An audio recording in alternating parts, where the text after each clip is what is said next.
اعوذ باللہ من الشیطان الرجیم بسم اللہ الرحمن الرحیم. فرقان صحیح سے بیٹھو. الفصل الحادی عشر یعنی 11ویں فصل تبصرۃ المتعلمین کتاب التجارہ فی بیع الحیوان. کس کے بیچنے کے بارے میں؟ حیوان کے بیچنے کے بارے میں، جانور بیچنے کے بارے میں. غلام علی اگر پالا ہے تو دیکھو کیسے بیچنا ہے آپ کو. کہہ رہے کل حیوان مملوکن، ہر حیوان کے جو مملوک ہے یعنی اس کا کوئی مالک ہے.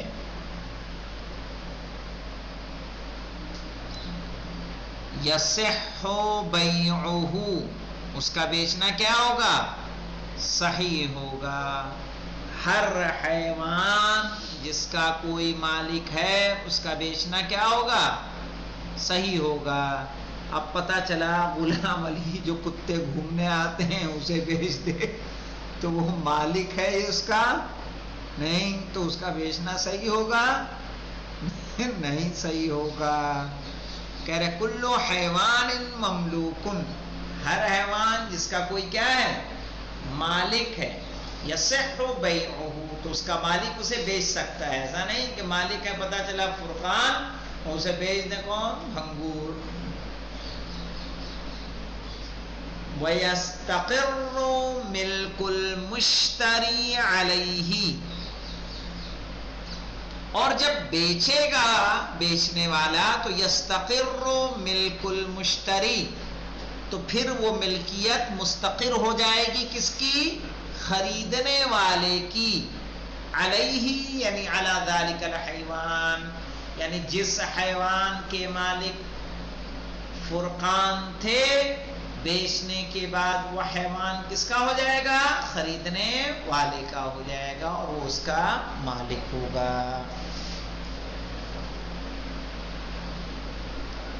الا الآبق منفردا، آبق جانتے ہیں کس کو کہتے ہیں؟ آبق کہتے ہیں فرار غلام کو.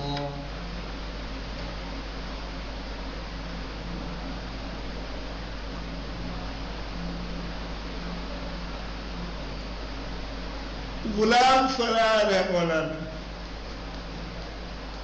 پتہ چلا بھاگ گیا ہے. فرقان کی بات بری لگی نکل گئے.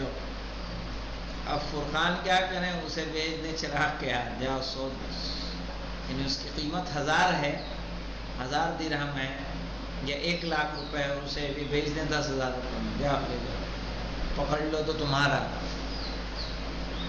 تو ایسے میں کیا لے لیں؟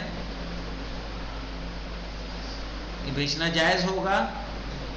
اکیلے اس غلام کو بیچنا جائز نہیں ہوگا. الا الآبق منفردا وام الولد مع وجود ولدها وإيفاء ثمنها او القدرة عليه. اور اسی طرح بیچنا نہیں صحیح ہے کس کا؟ ام الولد کا. ام الولد کس کو کہتے ہیں؟ لکھ لیں، نوٹ کر لیں. ام الولد کہ وہ کنیز کہ جس کے ساتھ اس کے مالک نے جمع کیا ہو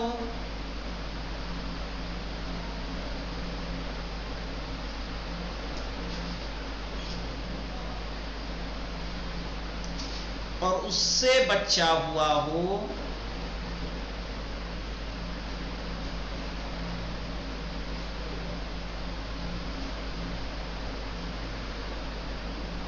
تو اس کا بیچنا جائز نہیں ہے.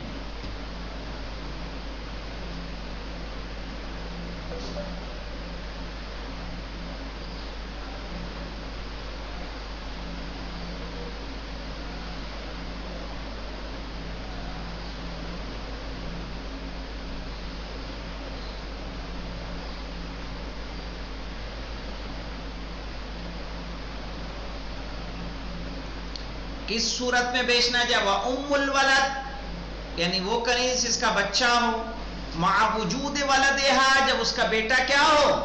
موجود ہو. وَإِيفَاءِ ثَمَنِهَا اس کی قیمت ادا کی جا سکتی ہو، او القدرت علیہ یا اس کی قدرت قیمت ادا کرنے کی قدرت ہو، ان تمام صورتوں میں بیچنا جائز نہیں ہے۔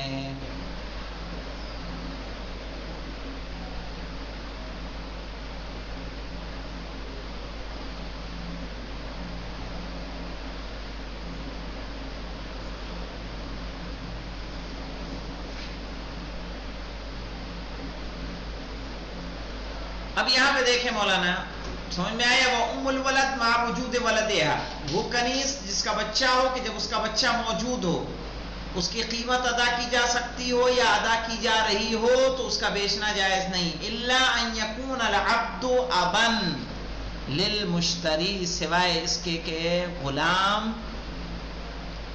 باپ ہو مشتری کا۔ سمجھ میں آئی بات کیسے؟ او وَإِنْ عَلَا، چاہے اوپر چلے جائیں۔ کیا مطلب ہے اس سے مراد یہ ہے کہ زید ہے اور ایک عمرو، زید اور عمرو، زید بیچنے والا ہے، عمرو خریدنے والا ہے، لیکن جسے خرید رہا ہے عمرو، وہ عمرو کا کیا ہے؟ باپ یا دادا یا پردادا یا لکڑ دادا یا سکڑ دادا، صحیح ہے؟ وَإِنْ عَلَا سے مراد یہ ہے کہ اوپر چلتے چلے جائیں، باپ، اس کے دادا، اس کے پردادا، ٹھیک ہے، اس کے والد، اس کے والد، اس کے والد، جو بھی ہوں، یعنی یہ کون ہو؟ خریدنے والے کے ہوں۔ اِلَّا أَن يَكُونَ الْعَبْدُ، کہ جو غلام ہے وہ ابن للمشتری، باپ ہو کس کا؟ مشتری کا۔ وَإِنْ عَلَا، چاہے اور اوپر چلتے چلے جائیں، یعنی دادا ہو، او ابنن، یا کیا ہو؟ بیٹا ہو۔ پتہ چلا عمر کا بیٹا غلام ہے کس کے ہاں؟ زید کے ہاں، یا پوتا غلام ہے یا پر پوتا غلام ہے۔ وَإِن نزل سے مراد ہے پر پوتا، سر پوتا، جر پوتا، جتنے جاؤ نیچے۔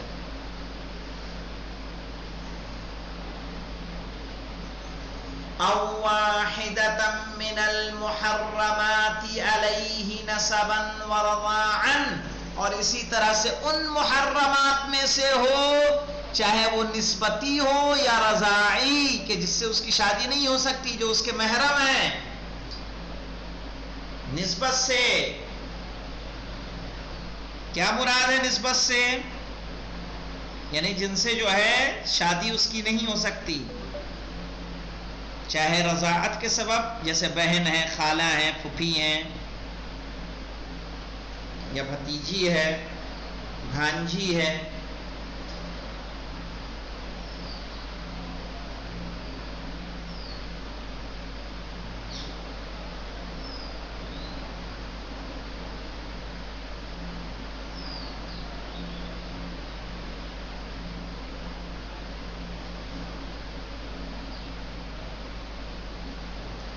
وَكَذَا الْمَرْأَةُ فِي الْعُمُودَيْنِ، اسی طرح کوئی عورت اگر خرید رہی ہے فی العمودین، عمودین سے مراد ہے یعنی باپ اور بیٹا دونوں عمود میں،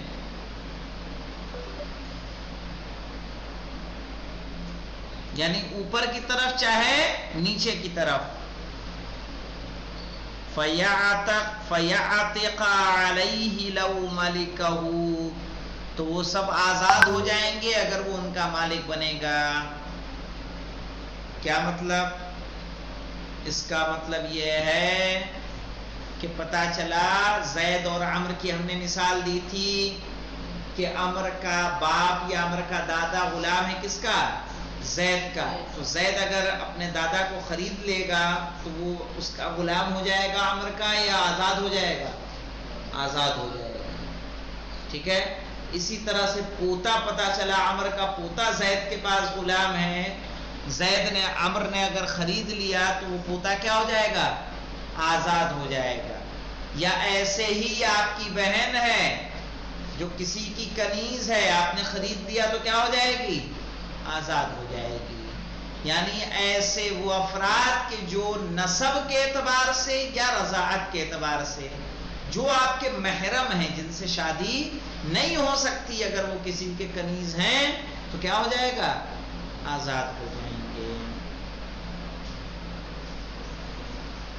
او یکون المشتری کافرا والعبد مسلمان، ہاں مولانا، یا ایسا ہو کہ خریدنے والا کافر اور غلام کون ہو؟ مسلمان، تو اسے بیچا جائے گا دوسرے مسلمان کو، اس کافر کے پاس نہیں رکھا جائے گا۔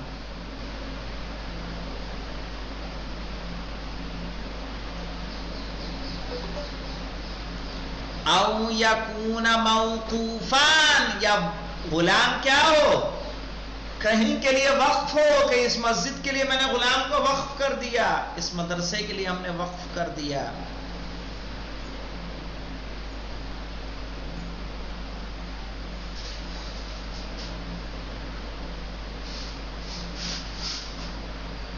تو اگر کوئی غلام کہیں کے لیے وقف ہو رہا ہے تو اس کو بیچنا جائز ہوگا؟ نہیں۔ پتہ چلا کوئی غلام مسجد کے لیے وقف کر کے چلا گیا، چناب متولی بنے، اٹھا کے بیچ دیں، بیچ سکتے ہیں؟ نہیں بیچ سکتے۔ ان تمام صورتوں میں بیچنا جائز نہیں ہے۔ او مالک احد الزوجین صاحبہ، ہاں مولانا، شوف شو یقول، مولانا کہ اگر میاں بیوی میں سے کوئی ایک خرید لے اور اس کا مالک بن جائے، دو لوگ ہیں، پتا چلا زید غلام تھا راشد کا، اور اسی وقت وہ شوہر ہے کس کا؟ رشیدہ کا۔ راشد کا غلام ہے، رشیدہ کا کیا ہے؟ شوہر۔ رشیدہ کے پاس پیسہ ہوا، رشیدہ نے خرید لیا کس کو؟ زید کو۔ زید کو خریدا، چونکہ وہ اس کا شوہر تھا تو وہ غلام ہو جائے گا، لیکن اس غلامی کے سبب کیا ہوگا؟ نکاح باطل ہو جائے گا۔ اسی طرح سے پتا چلا رشیدہ کنیز ہے راشد کی، زید اس کا کیا ہے؟ شوہر۔ زید کے پاس پیسہ ہوا، زید رشیدہ کو خرید لے تو کنیزی باقی رہے گی، نکاح کیا ہو جائے گا؟ باطل ہو جائے گا۔ اچھا، دونوں فرق تو یہاں پہ کیا کریں؟ استقر الملک، استقر الملک، ملکیت کیا رہے گی؟ مستقر رہے گی۔ وبطل النکاح، نکاح باطل ہو جائے گا۔ اور یہاں حکم کی تبدیلی جانتے ہیں مولانا، کہ اگر مرد کسی کنیز کو خریدے تو خریدنے کے بعد بنا نکاح کے وہ اس کے ساتھ جمع کر سکتا ہے، لیکن اگر عورت کسی غلام کو خریدے تو اس کے لیے اپنی مالکن کے ساتھ جمع جائز نہیں ہے۔ فرق ہے سمجھ میں؟ مرد اگر کنیز کو خرید رہا ہے تو مرد کو اختیار ہے اس کے ساتھ جمع کرنے کا، عورت اگر کسی غلام کو خرید رہی ہے تو اسے، غلام کو یہ اجازت نہیں ہے کہ وہ اپنے مالکن کے ساتھ کیا کرے؟ جمع کرے۔ ٹھیک ہے، یہ اتنے پہ یہاں پہ رکتے ہیں، انشاءاللہ کل اس سے آگے بڑھیں گے۔ والحمدللہ رب العالمین۔